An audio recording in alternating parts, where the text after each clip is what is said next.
కూర్చొని మేము ధూమ్ధాం కార్యక్రమాలు చేసిన వాళ్ళం. పార్టీ అంటే కోసం చచ్చిపోయాడు ఆయన జీవీఆర్.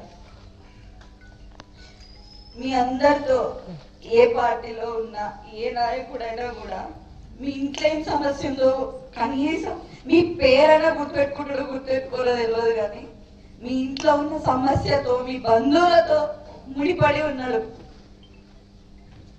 ఇటుక కంటే చిన్నదేదైనా ఉందంటే ఆ ఇసుక నుంచి చిన్న చిన్నగా పేర్చుకొని వచ్చిన ఈ పెద్ద కుటుంబం మాది. మేము ఎక్కడ దూరమయ్యే సమస్యనైతే ఉండదు. ఏ రోజు కూడా ఆయనకు అలవాట్లేదు ఈ పార్టీ ఆ పార్టీ ఆయన మొహం చూసి కొట్టుపెట్టే రకం కాదు. మీరు ఇదంతా బాగా గుర్తుపెట్టుకోవాలి. ఏ రోజైనా ఏ పార్టీ వాళ్ళైనా కానీ మనని హత్తుకొని భుజాన్ని ఎక్కించుకొని తిరిగిన ఆయన మీ అందరికీ తెలుసు. ఆ పార్టీ ఈ పార్టీ అని ఏమి లేదు. ఏ పార్టీ ఉన్నా మీరందరూ మా కుటుంబ సభ్యులే. అంత తేలికగా మేము ఈ నిర్ణయం అయితే తీసుకోలేదు. మీ అందరికి మేము ఎట్లా అంటారని మీరందరూ ఈరోజు ఏడుస్తున్నారు, బాధపడుతున్నారు, చావనికైనా సిద్ధమవుతున్నారు.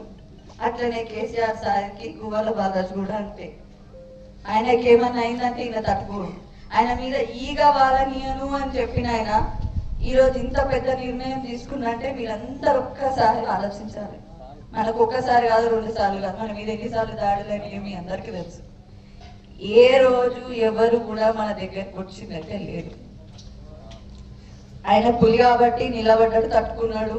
మీ అందరు ఉన్నారు వెనకాల అన్న ధైర్యం ఆయనకి, మీకేమో ఆయన ఉన్నారన్న ధైర్యం మీ అందరికి. ఈ 2 కాంబినేషన్ లేకపోతే అచ్చంపేటే లేదు, రాజకీయాలే లేవు. ఒక మనిషి ఇంత పెద్ద నిర్ణయం తీసుకున్నాడంటే ఒక్కసారి మీరు అందరూ కూడా ఆలోచన చేయండి. నేను ఇప్పుడు ఇక్కడ కూర్చొని విన్నంతసేపు ఒకటే అబ్జర్వేషన్, ఎందుకు తీసుకుండు మాకు చెప్పకుండా తీసుకున్నంటే ఈడ కూర్చున్న అర్ధ గంటలనే నేనే మారిపోతానేమో అని భయం అవుతుంది. ఎందుకంటే మీరందరూ మాకు అట్లా తొందరపడేమి ఆవేశపడేమి నిర్ణయం తీసుకోలేడు.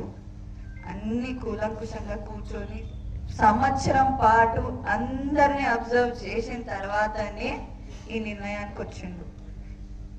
మీరందరూ ఆయనకి సహకరిస్తే ఇట్లాంటిది ఇంకా ఇంకా ఇంకా మంచి కార్యక్రమాలు, డెవలప్మెంట్లు మీ అందరికి అండా దండ ఆయన ఎక్కడున్నా చేస్తాడు. ఎవరిని కూడా ఆయన ఫోర్స్ చేస్తలేడు. ఇప్పుడు మీరు ఆ పార్టీలకి ఈ పార్టీ నేను ఏడిపోతే అడిగినని కూడా అనట్టలేడు.